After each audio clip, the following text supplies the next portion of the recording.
Voodoo was founded in 2013. Mobile gaming was just starting off. People were making PC and console games and just kind of porting them on mobile. So the experience was a bit strange. What we wanted to do was make games that were perfectly tailored for the mobile user. That is Gabriel Rival, former vice president of Voodoo SAS. In 2017, Voodoo started gaining traction, yet now the one single company makes new games every month and dominates the whole mobile market, consistently placing on the top charts every time. This is the story of how Voodoo came to rise to the top of the charts.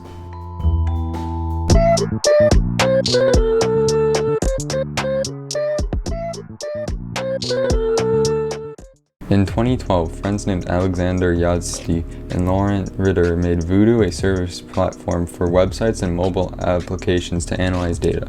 In the first couple of years, Voodoo saw staggering growth in the company. For 4 years, Voodoo did the same thing yet did not gain any traction whatsoever. However, in 5 years, Voodoo took a stand and changed its business model.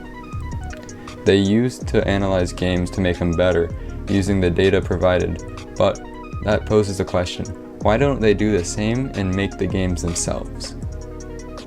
This is their new era. In 2015, Voodoo appeared on the Appstore for their highly addicting yet simple mobile games. They weren't too known at the time, as getting into the market as a small company can be really hard to compete against AAA companies and other well-known developers. This is where Voodoo separates itself from the pack. Because other games are arguably higher quality in terms of development and features added, the time it takes must correlate to the success of the game, which usually happens, but what if you could not spend much time and still get the same outcome? This is exactly what Voodoo did. By popularizing arguably less high quality games, they were able to incorporate fewer resources and time. Voodoo saw insane growth, almost multiplying their market share by 400% and also increased their staff to 80 members. Having more staff is essential to the hyper-casual business because you would need to branch, select, and incorporate ideas from many places, and most of the time, the ideas are scrapped or completely removed in the first place. In fact, in 2018, things were only going uphill for Voodoo. They owned the entire App Store and Google Play, almost getting top charts for all their games. They were able to make many popular games including Hole.io, Aquapark.io, and Crowd City. These games would later on be selling over 1 billion copies on mobile devices alone, and not to mention the browser plays as well.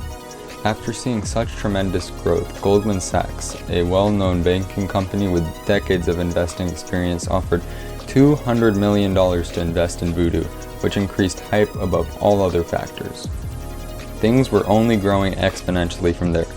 Several other people saw Voodoo bask in the success of hyper-casual games that they wanted to do the same. Moreover, Voodoo still prevailed and crushed any opponent that comes near its way. Not only that, but they expanded outside of Paris and into Montpellier and Strasbourg as well. This is highly significant as now they would be able to hire even more employees, which in turn decreases time per project, which exponentially increases revenue. According to the CEO of Voodoo, he said, "By extending our networks, we have ensured that between quarters 4 2018 and quarter 1 2019, we outpaced our nearest hyper-casual rivals by 150%, with 771 million downloads in 6 months. Similarly, our major hits come from studios across the world: Helix Jump, Baseball Boy, Snake vs. Block, Hole.io, Aquapark.io, Purple Diver, and Roller Splat. A revenue of 150% increase compared to competitors will just continue to drive even more investors, including Tencent. For all that we don't know, Tencent is a Chinese company that owns large companies including some of Epic Games, WeChat, Supercell, and even Riot Games, which are all that were owned by Tencent at the time. Being one of the largest companies in China, 7.5% of all players are the people that play in China, which boosts their games even more. But as the companies rise in fame, many criticisms arise as well.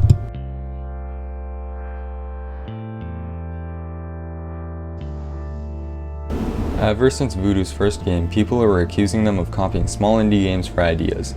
As this is legal, it's not such a great look for the company. After all, the indie game sees no credit nor success. So why should a company like Voodoo get all the success? Games like Hole.io, which look pretty original and authentic, come from a small game called Donut County. They did this probably for inspiration, but the gameplay is almost identical, yet there is no correlation between the two. The indie dev had been working on the game for 5 years, and Voodoo just outright took the fame away from him in one fell swoop, acting as if nothing happened. These accusations were made and eventually ended in a lawsuit imposed on Voodoo. One benefits and the other loses. People began making YouTube videos about this topic as Voodoo started to garner more and more hate in their apps, which correlates to some of their lower ratings on the Appstore. But that is not yet the biggest problem. The biggest problem with Voodoo is their blatant false marketing. Well, you may ask, how do you lie about something in a game? Well, here's the thing. Hole.io, Crowd City, and Aquapark.io all claim to be multiplayer, which indeed they are not. This would not be an issue if they didn't deliberately say that their game was multiplayer. Mziz made a video explaining how they did it and what they did.